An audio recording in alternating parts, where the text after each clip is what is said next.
నవీ ముంబైలో యశస్విని షిండే హత్యోదంతం. హంతకుడు దావూద్ షేక్ పారిపోతుండగా అరెస్టు. అసలు ఏంటి గొడవ? మహమ్మద్ దావూద్ షేక్ ఇతడు నవీ ముంబై నివాసి. ఇతడు ఏం చేశాడండి? ప్రపంచవ్యాప్తంగా లక్షలాది మంది అతని సోదరులు ఏం చేస్తున్నారో అదే నవీ ముంబైలో చేశాడు. అదేనండి, చిన్న వయసులో ఉన్న ఆడపిల్లలకి గేలం వేసి వాళ్ళ జీవితాలు నాశనం చేయడమే. ఒరే రాంబాణం, ఈడెవడో ఇక్కడ ఏదో తప్పు చేస్తే ప్రపంచవ్యాప్తంగా ఉన్న అతని సోదరులను కూడా నువ్వు దొంగలు చేసేస్తావా ఆయ్ అని మీరు అంటారు కదండి. మనకంటేనండి మన దేశంలో వీళ్ళ గురించి మాట్లాడడానికి మనకు ఒంటేలు కదండి. కానీ ఇంగ్లాండ్లో అదేం లేదండి. బ్రిటన్లో వీళ్ళని గ్రూమింగ్ గ్యాంగ్స్ అని పిలుస్తారండి. పాకిస్తాన్ నుంచి బ్రిటన్ వలస వస్తారండి. వచ్చిన తర్వాత అక్కడ ట్యాక్సీ డ్రైవర్లని, అటెండర్లని, అటువంటి చిన్న చిన్న పనులకి స్థిరపడతారండి. ఆ తర్వాత వాళ్ళకి అందుబాటులోకి వచ్చిన చిన్నపిల్లలకి డ్రగ్స్ అవి అలవాటు చేసేసి వాళ్ళ చేత అన్ని అసహ్యకరమైన పనులు, దుర్మార్గ పనులు చేయించేస్తారండి. ఇలా మొత్తం 1400 మంది కిరస్తానీ అమ్మాయిలు అన్యాయం అయిపోయారని 2014లో ఒక రిపోర్టు బయటకు వచ్చిందండి. ఎక్కడ? బ్రిటన్లో. ఎప్పుడు? 2014 అంటే 10 ఏళ్ల క్రితం. అది 10 ఏళ్ల క్రితం పరిస్థితి. వాళ్ళ టార్గెట్ సూపర్గా ఎట్టుకుంటారండి. ఎవరినండి వాళ్ళు పెట్టుకునేదంటే తక్కువ వయసు ఉన్న కాఫీర్ అమ్మాయిలు మాత్రమే.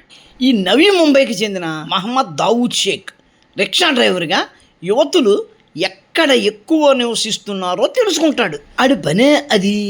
ఆడు 2018లో ఓ 14 ఏళ్ల యశస్వి షిండే అన్న అమ్మాయిని గుర్తించి ఆమెను తమకు కావలసిన విధంగా తీర్చిదిద్దుకోవడం మొదలుపెట్టాడు. 2019లో ఆమెను శారీరకంగా పాడు చేస్తూ దొరికేశాడు. ఆ అమ్మాయి కుటుంబ సభ్యులు ఫోక్సో చట్టం కింద కేసు పెడితే కేసు నమోదు చేసి ఆయన్ని లోపడేశారు. అయితే జైలు నుంచి బయటకు వచ్చి ఆడు సొంత రాష్ట్రం కర్ణాటక వెళ్ళిపోయి అక్కడి నుంచి యశస్విని ఫోన్లో సంప్రదించి వెంటాడుతూనే ఉన్నాడు. ఒకసారి శారీరకంగా లొంగిపోయిన బాధితురాలు మానసికంగా బలహీనపడి ఒక పద్ధతి ప్రకారం బ్లాక్మెయిల్ చేస్తున్న వాడిని ఆమె అంత సులభంగా వదిలించుకోలేదు కదా.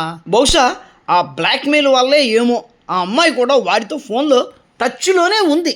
ఇది మీరు గమనించాలి. అయితే తమ అమ్మాయి కనిపించడం లేదు అని యశస్వి తండ్రి మొన్న 25న పోలీస్ కంప్లైంట్ ఇచ్చాడు. జూలై 26వ తేదీ రాత్రి రోడ్డుపై ఓ మహిళ రక్తపు మడుగులో పడి ఉందని, వీధి కుక్కలు దాని చుట్టూ తిరుగుతున్నాయని పోలీసులకు ఒక ఫోన్ వచ్చింది.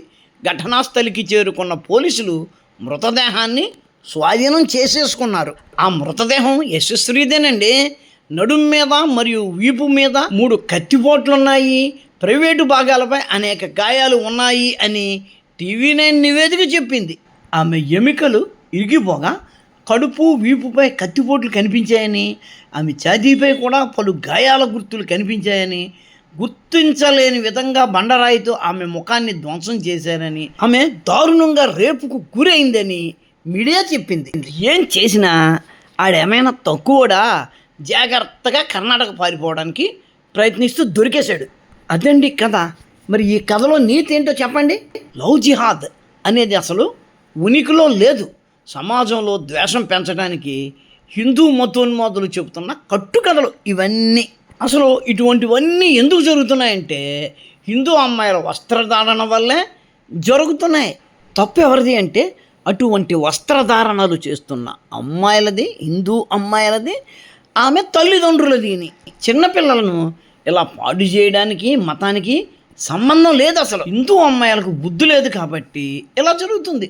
ఇలా చేస్తున్న మగవాళ్ళ తప్పు అస్సలు లేదు. ఎందుకంటే దావూద్ వంటి వారు చాలా అమాయకంగా హిందూ అమ్మాయిలకు మాత్రమే వాళ్ళు విసురుతున్నారు, కానీ వాళ్ళ ముస్లిం అమ్మాయిలను ఈ ఉచ్చులోకి లాగడం లేదు. వీళ్ళు వాళ్ళని ఈ ఉచ్చులోకి లాగడం లేదు అనడం కంటే కూడా ముస్లిం అమ్మాయిలు ఆ ఉచ్చుల్లోకి పడట్లేదు.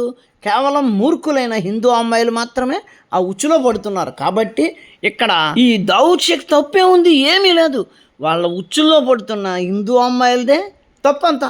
చివరిగా ఇంకో మాటలే, ఇటువంటి సంఘటనలు మీ ఇంటి వరకు వచ్చేదాకా ఎక్కడో ఆ మూల ఏ మూల అరాకొర జరుగుతున్నాయి మాత్రమే అనుకోండి. మీ వీధంతా జరిగినా సరే మీ ఇంటికి రాలేదు కాబట్టి ఇవన్నీ అరకొర సంఘటనలు మాత్రమే అని మీరు ఖచ్చితంగా అనుకోవాలి. అవునండి, ఇక్కడ మీకు ఇంకో విషయం చెప్పాలి. మానవతావాదులు అయిన మన న్యాయమూర్తులు ఈ పాపికి బెయిల్ ఇచ్చి పాపులు పుట్టరు, సమాజం వాళ్ళను అలా తయారు చేస్తుంది. వాళ్ళకి బోలెడు జీవితం ఉంది, వారికి మళ్ళీ మార్పు చెంది జీవించే హక్కు ఉంది, వారికి మళ్ళీ జీవించే అవకాశం ఇవ్వాలి అంటూ తీర్పులు ఇచ్చేసి చేతులు తులిపేసుకుని ఆ మృగాలని సమాజం మీదకు మళ్ళీ వదిలేస్తున్నారు.